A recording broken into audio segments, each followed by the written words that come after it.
Good afternoon, everyone.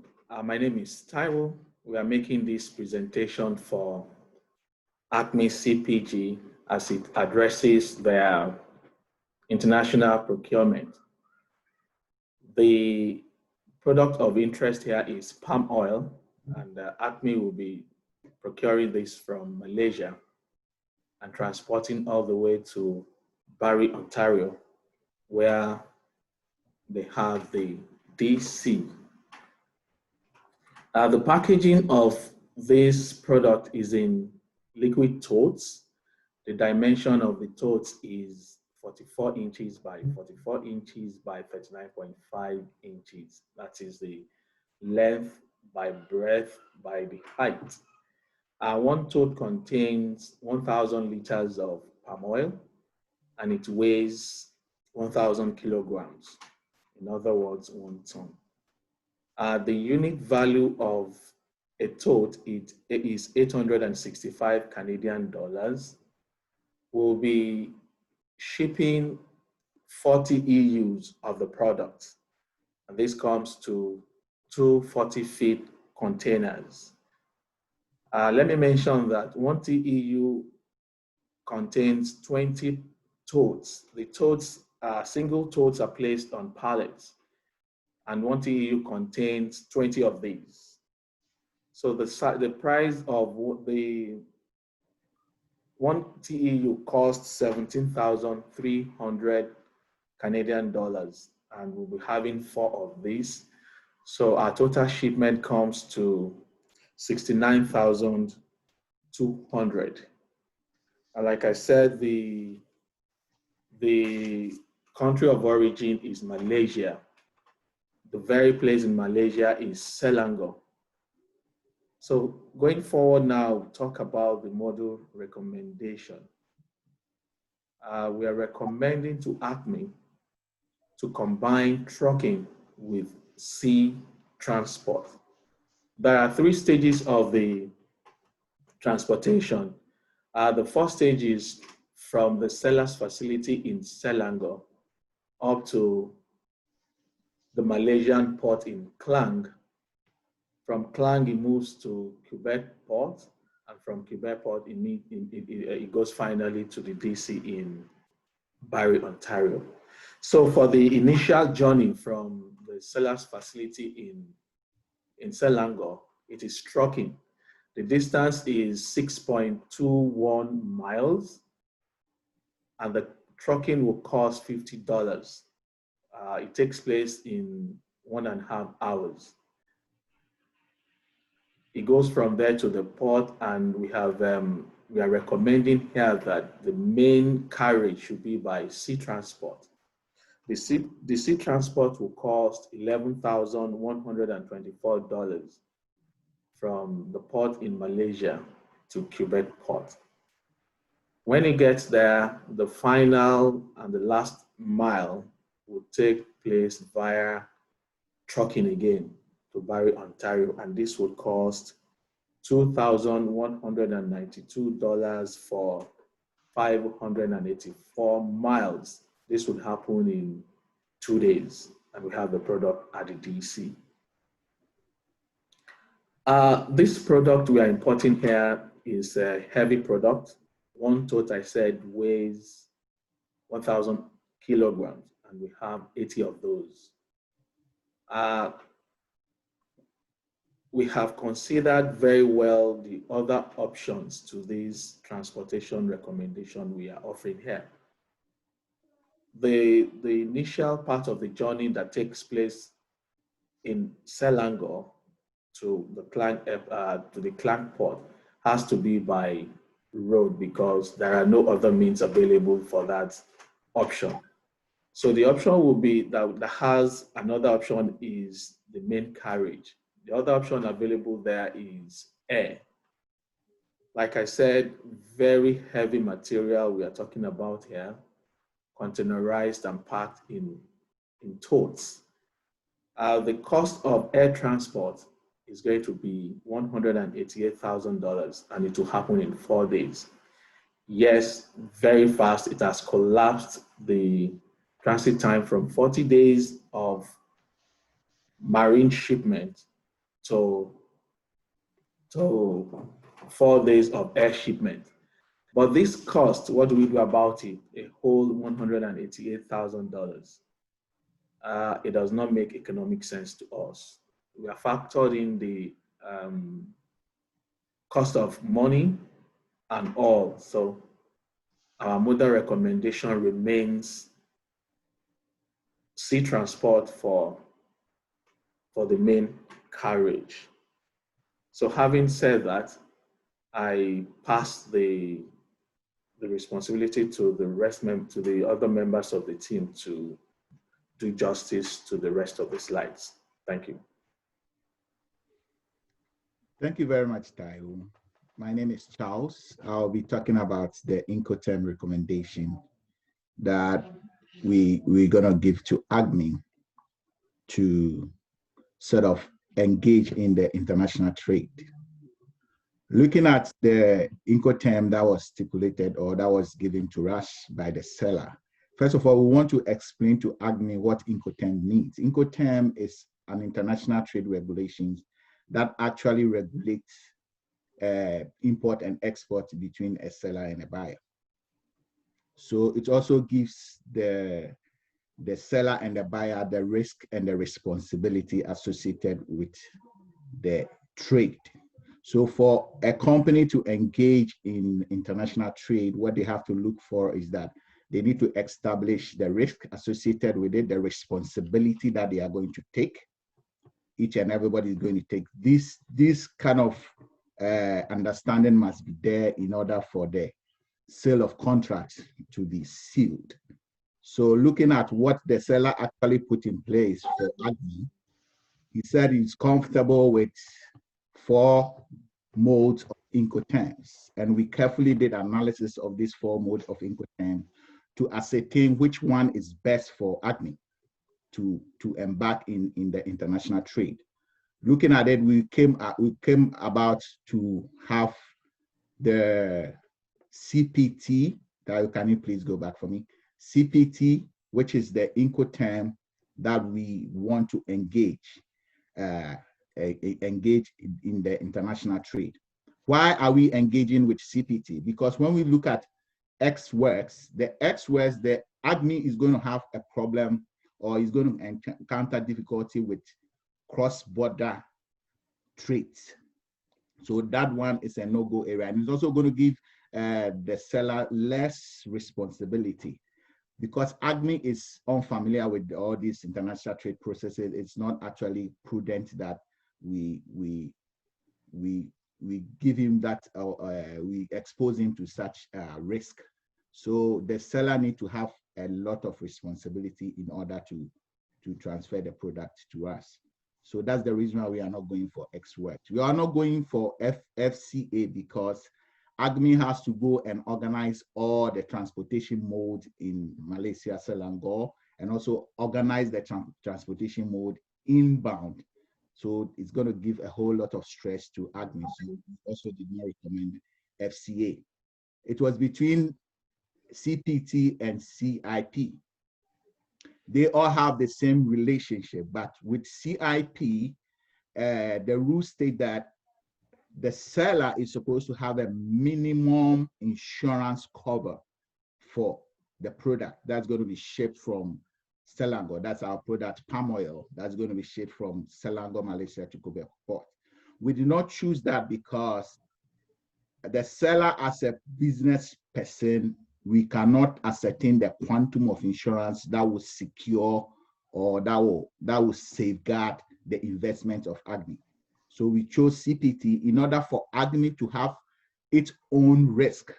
Because with CPT, when the product is shipped or when the product is in the main carriage, AGMI has responsibility, or AGMI has the risk that goes associated, or the risk that is associated with the transportation or with the shipping of the product.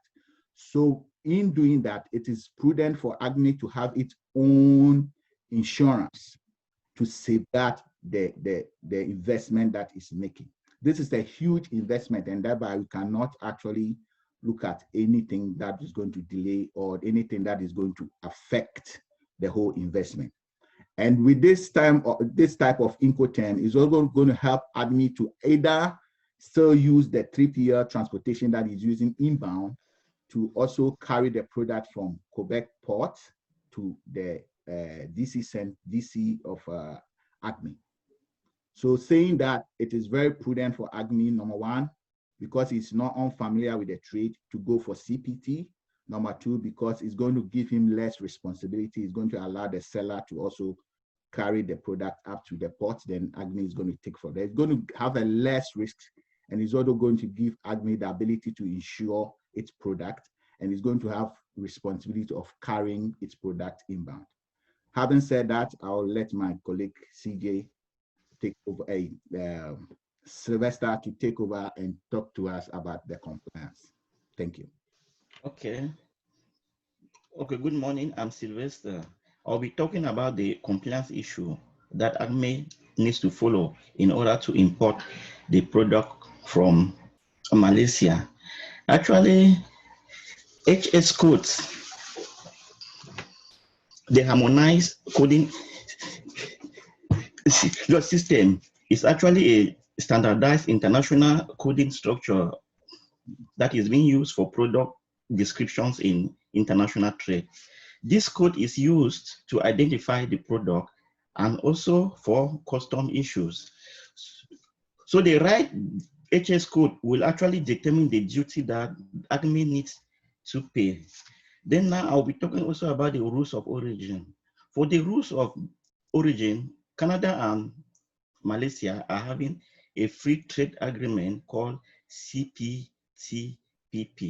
CPTPP actually stands for the Comprehensive and Progressive Agreement for Trans-Pacific Partnership. This agreement therefore provides Canada with some preferential access to key markets in Asia and Latin America.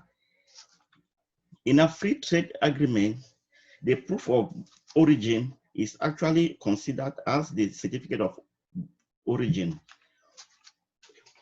This document is often signed and completed by the exporter, attesting that the goods covered by that certificate actually meet the rules of origin for that free trade agreement. Then also we're talking about some other international regulations on oil and fats trades. There are, however, other regulations concerning the global trading of oils and fats. We have IMO. IMO stands for International Maritime Organization. The goals of IMO are actually in the development and maintenance of a regulatory framework for shipping, accident prevention, safety of seafarers, and also in the protection of the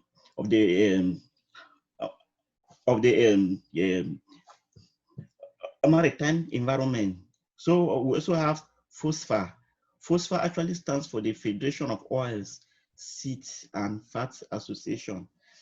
FOSFA actually helps in reducing the misunderstanding of risks that exist between the trading parties and the procedures that they actually need to follow in order to enable the smooth running of international trade. Then also we have HACCP.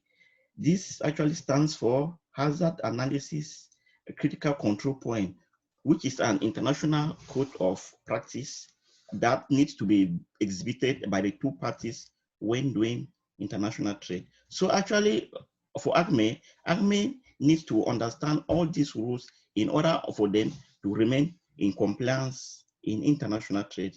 Thank you. I'll pass the slides now to my colleague, Toby. Thank you, Sly. I would go ahead with the presentation by talking about the traceability that we considered for the purpose of this shipment. Next slide, please.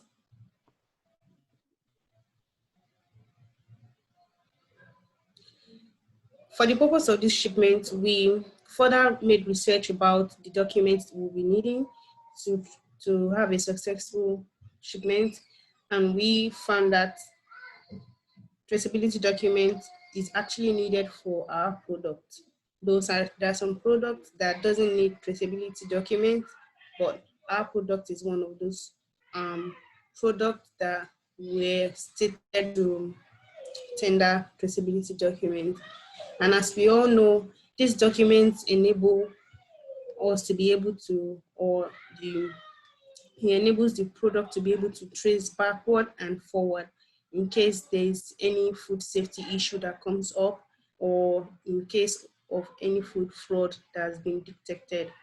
So tracing it back means that we are able to trace it back to the source where the product is actually coming from, and tracing it forward means that we are able to trace it forward to where the products are being sold to. That's the final consumers. And also the document should include the names and the principal place of business. That is where the product is actually coming from, which is Malaysia. And last thing the document should include is the GTIN and the GLN code. That's the number that is particular to the product we are shipping in for traceability purpose. And after getting those documents ready, the traceability document with all this information, the rules state that the document should be kept for 2 years. And the reason is for retention purposes. So after the product is being sold to the final consumer, the day the product is being sold to the final consumer is the day the 2 years starts to count. So having this in mind, we also learned from the rules that the traceability document should be made available in Canada and not just in Malaysia. I'll move forward with the purpose of this presentation by talking about the risks we were able to identify, or the risks we identify in the shipment processes. That is the shipment from Malaysia via ocean to Canada. And one of it is accident. Knowing that this period is the period by which countries that usually experience natural disaster experience them, we factor accidents or in our consideration, because accident can happen because of storm on the ocean or natural disaster related issues. And also terrorism and piracy is one of those things we were able to identify, as it is one of the common issues faced on the ocean.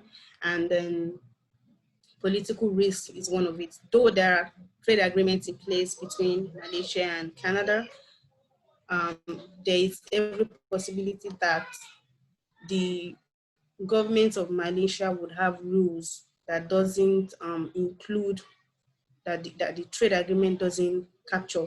So to avoid risk that comes in that area, we were able to identify political risk as one of those risks we'll be considering. And then one other risk we are considering is port and border disruptions, which can happen because of administrative procedures that has to be followed, or with customs and things related. One of the risks that can be costly to ACME if they are not considered. Then information and communication risk as well should be considered.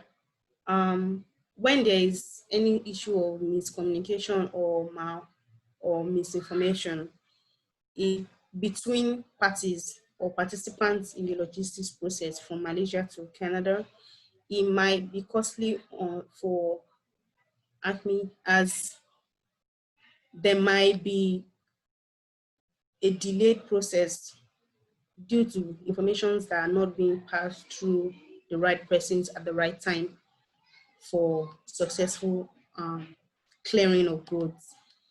And the last risk we were able to identify is contamination due to temperature control. Though we are actually not considering temperature control, but it's one of those things we should consider, because palm oil doesn't actually need a temperature control truck or temperature control shipment, but what it requires is an expert to be able to store the palm oil in the right room temperature, and it doesn't need to be put on a bare floor. When palm oils are in a keg or in the storage, whichever storage we are using, or a drum or kegs, and they are placed on a bare floor, it has a limited number of days it can stay on a bare floor before it will be contaminated. And all these things has to be factored in place at the with the customs. When there is a delay, maybe via misinformation or miscommunication, and the product needs to stay longer than it should have stayed in the custom, and all those things are not factored in place, definitely the palm oil will be contaminated and it will not be able to serve its purpose, either for consumption or for raw material in industrial, for industrial purposes. So these are the lists we've been able to identify that might happen in the logistics process, and my colleague will go ahead to explain more about this risk. CJ, over to you.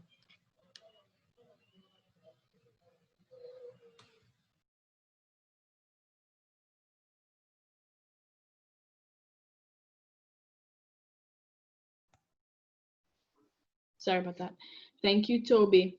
And I will be doing the risk and mitigation strategies, right? And I'll be wrapping up the remainder of the presentation.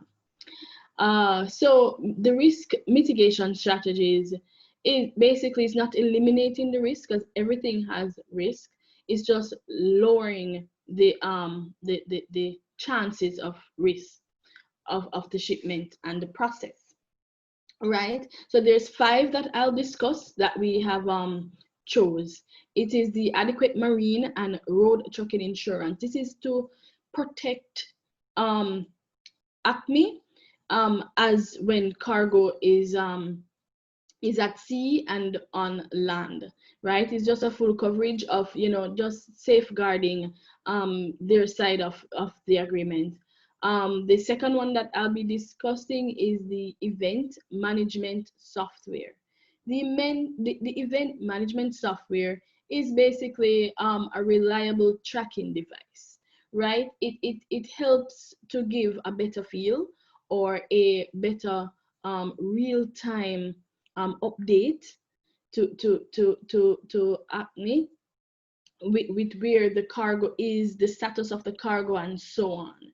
Right, our next one is routing the cargo through the less busy port or through a less busier port, right? So what happened is that it is best when you channel these cargoes through a less busier port, because it lowers the risk, right? It lowers the risk of any damage or anything. It lowers the risk of lead time and stuff like that. Right, so it depends on the cargo that you're shipping and so. But if you have a choice, and it is better to use a less busier port, right?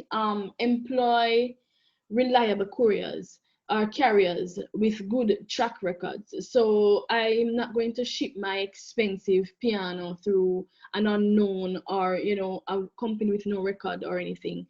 I would then ship them through maybe not maybe, but a FedEx or a ShipMe or a FedEx or UPS, Canada Post, stuff like that, right? And the next one is implement backup plans. Implementing backup plans are extremely important. In everything we do, we need backup plan. We need a plan B. It is important. It is vital, right? To any business activity, anything.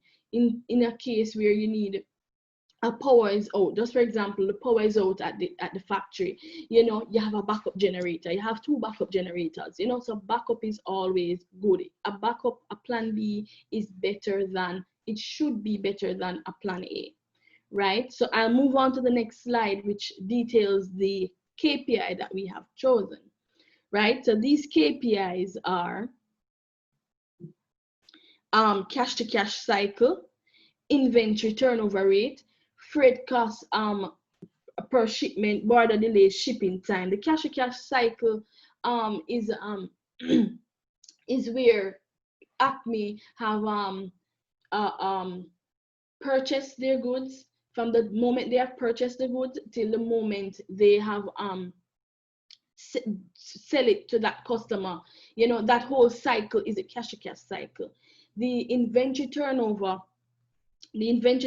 time is the indicate that is which the company sells and replace its stocks of goods during a particular period, right? The freight cost per shipment, however, is the price at which a certain cargo is delivered from one point to another, right? The border delay, however, the border delay is the delay in documents, you know, traffic flow at the borders, you know, random inspection from customs if they have any peak interests, you know, just, you know, anything that comes up abruptly, like that incident in Lebanon, you know, that oil or gas leak. I'm not sure what that was, but it was a huge explosion, and it damaged 90% of the port, you know, so those stuff cause delay. The shipping time, however, it is the freight shipping time, transit time, is the impact by which factors including distance, shipping mode, route, and season. So it depends. So people often you know, misled by freight cost per shipment and shipping time. You know, they're different, right? And the shipping time, to emphasize, is calculated by the distance the ship goes, the shipping mode, the route of the ship that it, and the season, right? So it really calculates all those factors, and that is the difference between the shipping time and the freight cost per shipment, right? And this ends our presentation. This is our report. Thank you for listening to us.